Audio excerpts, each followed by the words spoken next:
So, good evening.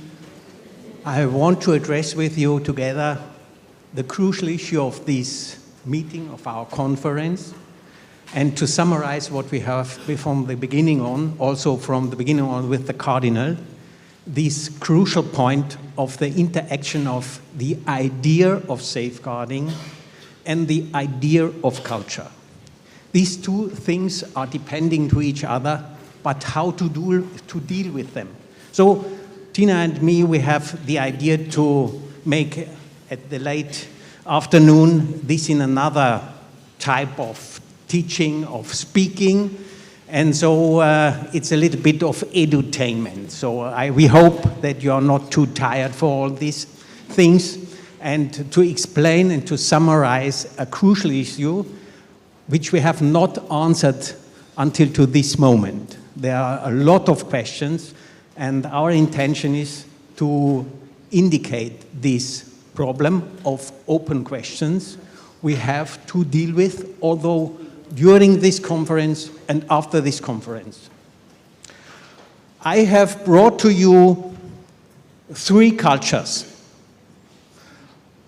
You can identify your culture with any color you want, but these are 3 different cultures.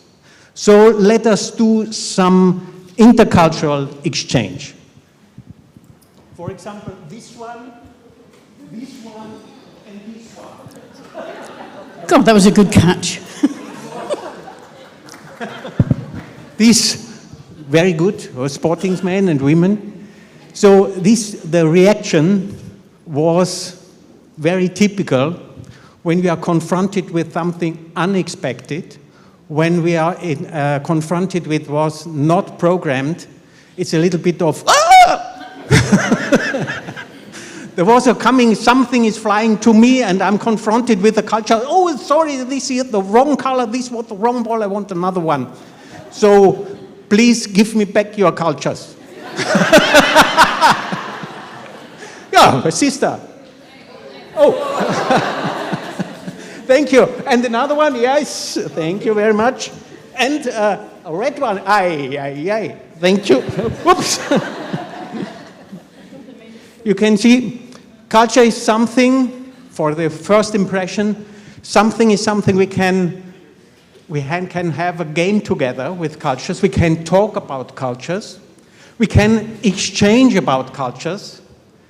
But the great question is, can we really understand another culture? Can we really abstract from ourselves so that we have this entity, this is culture, a closed entity, and we give it away or receiving it? This is a very great political question, although in our society where migration is, because we are thinking, I'm telling them what my culture is, you are coming to me, and you have to take over my culture. You are coming in my country, this is the culture, you have to learn, ready, steady, go. Is it so easy? I think not. And so we have to think about, what does culture mean in reality? So Tina had brought a bowl. Please show us your bowl. The bowl? Yes. The bowl is here. Okay. And it's heavy because it's full of water. But it's clear water. Mm-hmm. It's like our world. This is our world. This is like in the beginning of the Bible, both the water and the Spirit was over the waters. You can see? You can see it hovering. No? You can see? Yeah, I can see. Okay. She's pious enough. What's about you? So I think we have always this, it's only a symbol for the world, for our world in which we are living. And sometimes we are feeling like kings.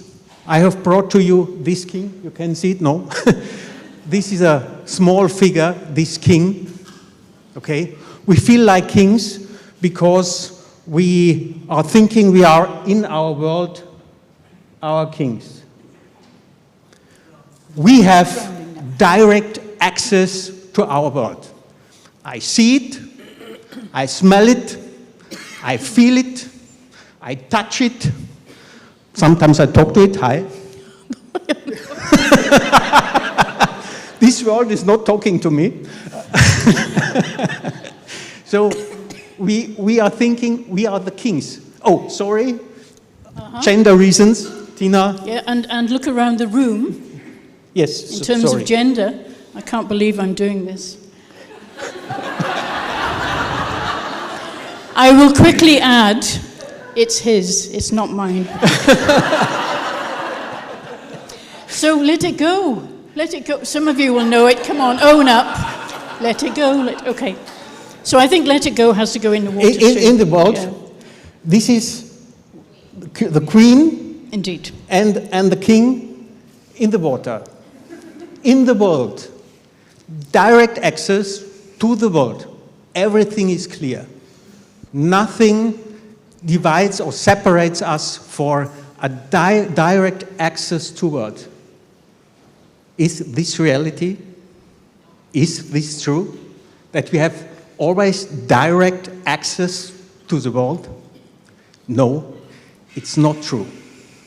We have a lot of experiences, personal experience, but we have also a lot of cultural experiences which are giving formation to us, which gave us some glasses since we are born, and we try to interact with the world in that manner we have learned, we experienced by parents, by friends, by family, by all these people who are surrounding us, our teachers, and it's very familiar to us.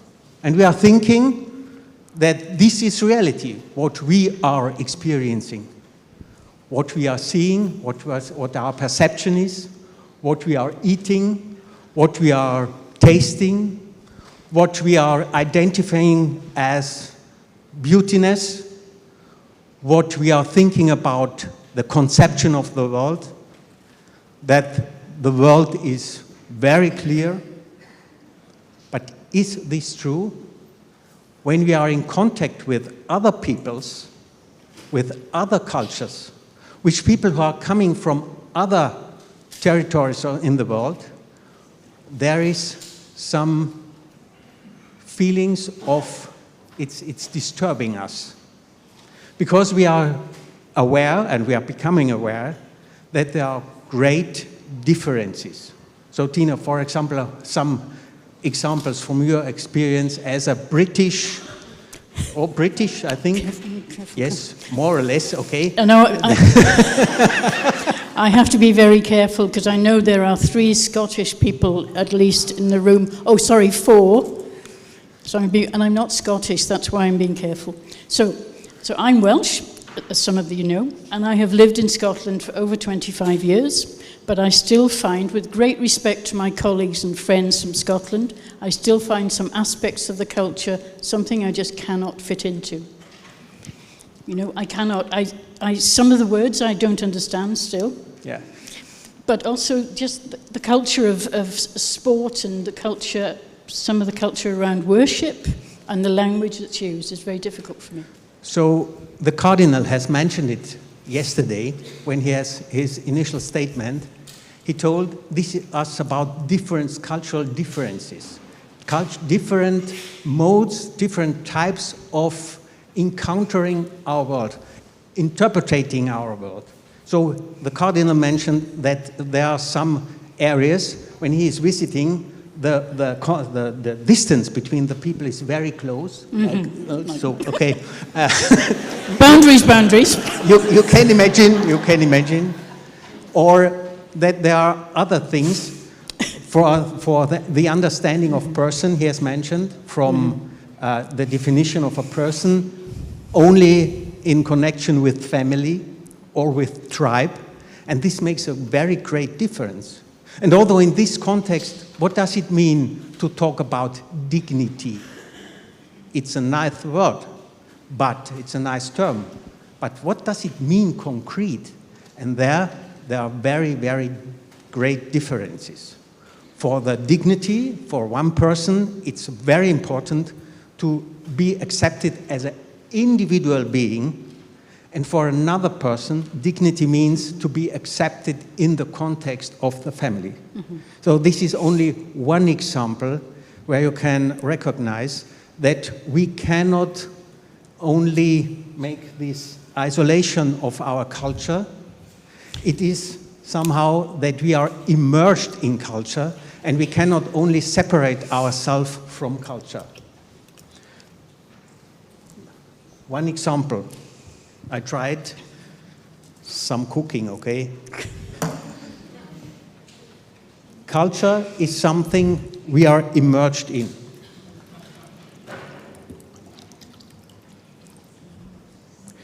You can see the understanding of culture as something we can separate from us, this is this symbol, to the model of thinking that culture is something we are in this thing, we are living with it, we cannot separate from us.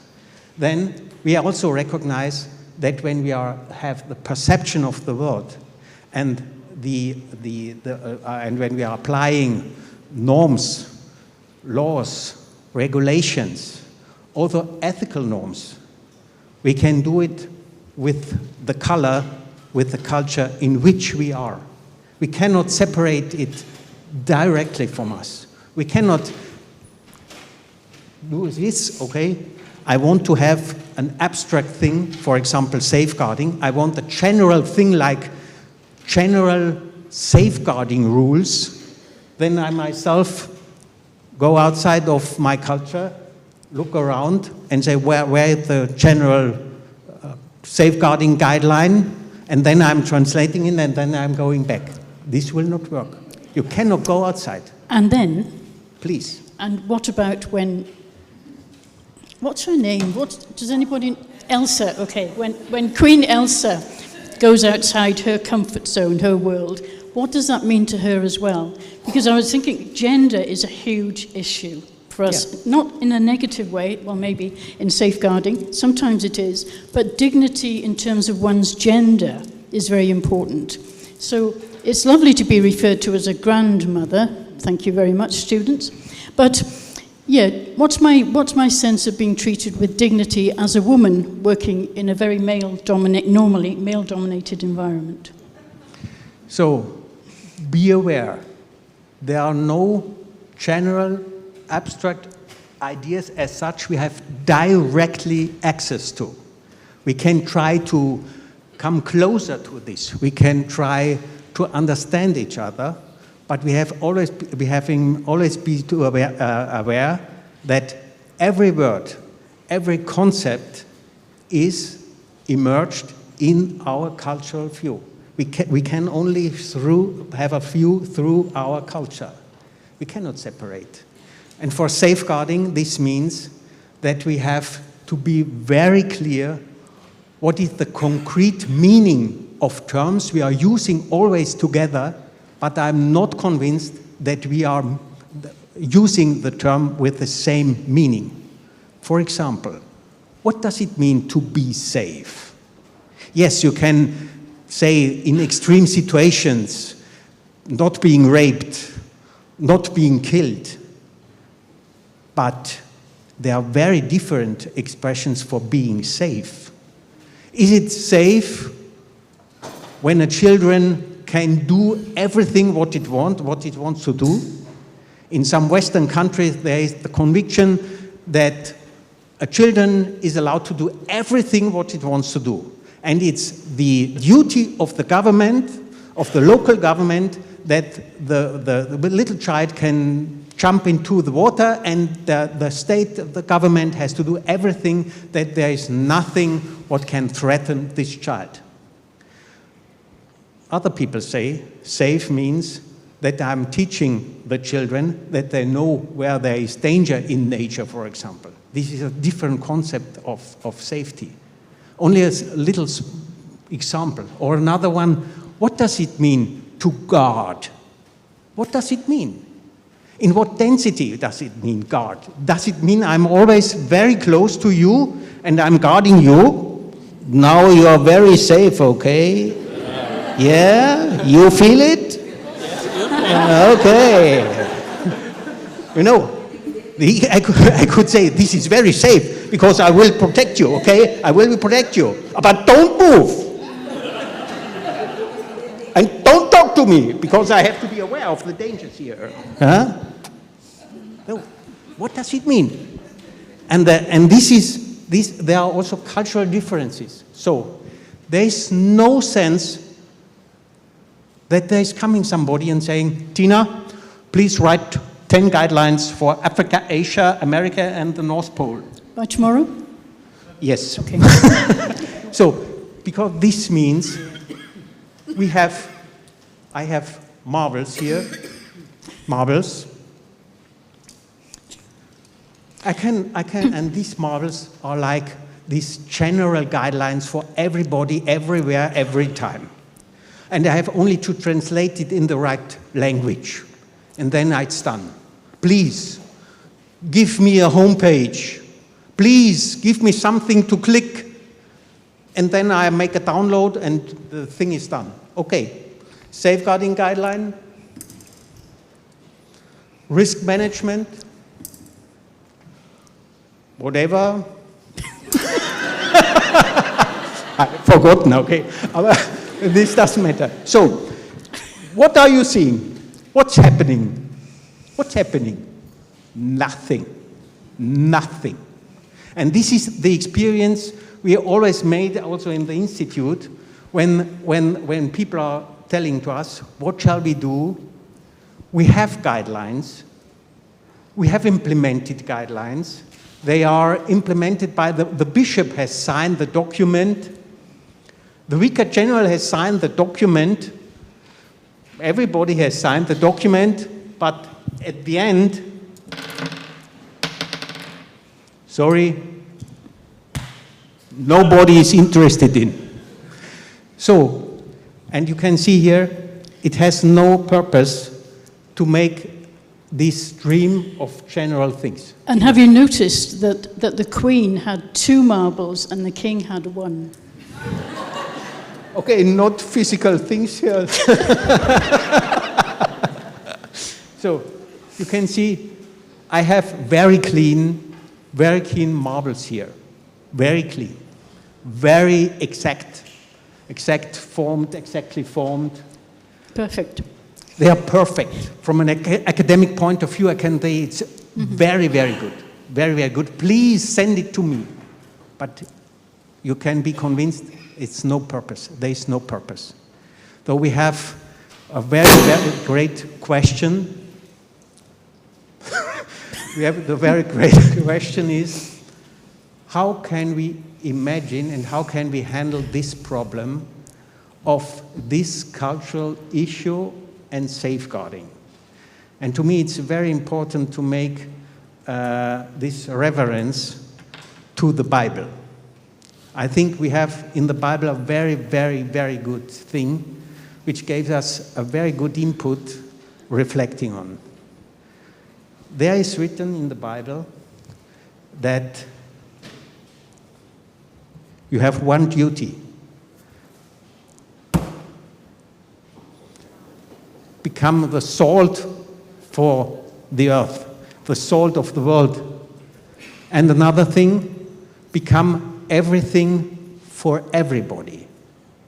This is a very, very huge demand we can read there. Because also in this regard, we have to ask, what does this mean? What does it mean to become everything for everybody? What is only an advertising motto, or what does it mean? And look how that came up on some of the feedback I've been giving you about spiritual and physical exhaustion and burnout. Because many people, and I'll hold my hand up and say I do it myself, in this role, we have to be there all the time, holding on to the marbles, doing everything all the time. And some of the problems around dual roles and conflicts, which some people experience as well. So, when we are talking about intercultural safeguarding, we have the great opportunity to have a discussion about the meaning of what we are talking about. And it's like this salt here. When I'm giving salt inside here, I think it's enough. What are you seeing? You're seeing more or less nothing. Because the salt is dissolving in this world. The salt is dissolving and changes in a very essential manner. The salt becomes in unity with the culture, this red thing here. And on the other hand, the red color, the culture remains red and remains culture. So the great demand is, how can we initiate safeguarding guidelines which are changing culture, because without destroying culture? And this is what also the Cardinal mentioned in his contribution yesterday. He said that we have to take the chance to develop culture by our Christian faith, But the problem is, although our expression of Christian faith is not independent of culture, where we are coming from. So the African way of living Catholic faith is a little bit different from that in Northern Europe. The attitude to liturgy or praying is a little bit different to another thing. So yeah. The point is, when we want to have a cultural sensitive safeguarding, we have to confront ourselves with the problem, changing culture, like the salt. The taste is changing, but the color is remaining. And on the other hand, we have safeguarding guidelines which are not in general for everybody, but we have to have in mind the meaning of the words. We have to have in mind also the type of distributing safeguarding guidelines. One of my deepest experiences, I'm German, and I don't know if you have ever heard from this synodal path. And this synodal path is convinced that the German way of understanding synodality is the best one. Logical. But, but there is a problem, that the conviction of being the best one means that only this type of handling faith, handling ecclesial structure, handling spirituality is only this only way of doing so. So, and in the context of this synodal part, there's always a discussion about the church of different velocities, of different speeds. So, the German are the fastest, and the other one are at the end of this speed, at the end of this path, but they are very slow, but they will come because our thing is the best one, and they will come. And they think we have to explain them not only the content in the German thinking, the content, but it has also to be in that way we are handling problems. So this was at the beginning when I come to Italy, also in Italy. When I'm coming to Italy, I was used, okay, this is the problem, we have the schedule for the day, then we have to define the solution path, then we make an agreement, and then I go, and then come back when you have the solution, when you have done everything we have fixed. But it doesn't work in this way. It doesn't work because also the way to address a problem is culturally diverse. Not only the content, although the way of handling problems. I think you can also... Yeah. And we see this, well, I see this very often, and I know I'm not alone in the room. People will say, how do we respond to victims? How do we respond to an allegation? Tell me what I have to do, Tina. Tell me what I have to do. And it's never that easy because partly every case is different, every individual is different, every victim is different, but every cultural situation is different. And I get agitated when I see some countries looking at other countries and saying they have the best possible safeguarding policy. It's beautiful, beautiful. We will just take it and replace the front cover and claim it for ourselves. And I know this does happen. And then victims quite rightly say, in your policy you are promising to do this. It says in your policy you will do this. And I think it's a really important area that we need to think about. So, coming to an end, what we want to express and to motivate is that you first be aware of your cultural patterns.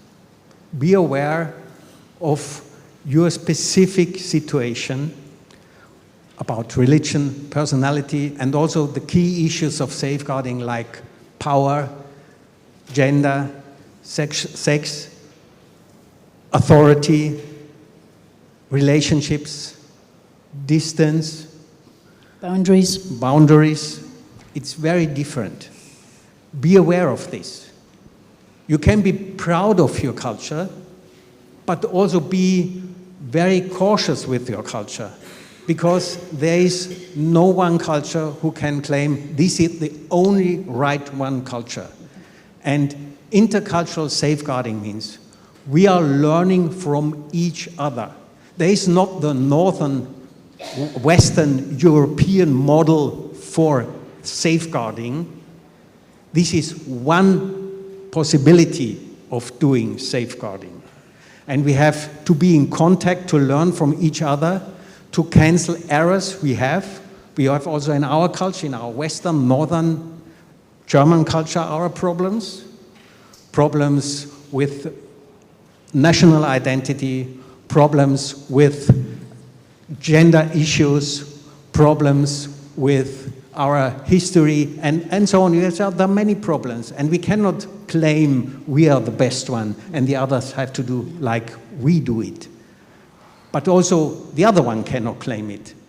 Together we can fix these blind spots in our mind, and we can learn from each other what does it really mean to do safeguarding. Safeguarding is not to have a general safeguarding agenda. It's not a general safeguarding guideline, the only best one. We have always to check each other. Where are our blind spots? Where are the chances for further development and for going on together? Because we have together, Tina and me, we have one request to you. Don't play games with your culture. Be serious with the culture, and then you can become the salt of the world and fulfilling our mission. So, thank you. Thank you. Thank you, Bishop.